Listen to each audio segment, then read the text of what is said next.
మళ్ళీ లేచి నిలబడు ఓ మనసా, నీ కథ ఇంకా మిగిలే ఉంది. ఓటమి అంటే ఎంత కాదు, అది లెసన్ మాత్రమే. దాన్ని నేర్చుకుంటే నువ్వే గెలుస్తావు.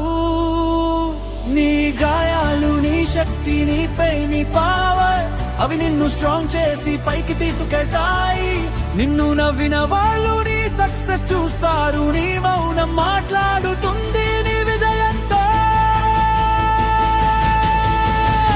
నీ జర్నీ టఫ్ అయినా నువ్వు స్ట్రాంగ్, నీ గోల్ క్లియర్ అయితే నువ్వే టాప్. నీ స్టోరీ ఒక రోజు ఇన్స్పిరేషన్ అవుతుంది. ప్రపంచం నీ పేరు గర్వంగా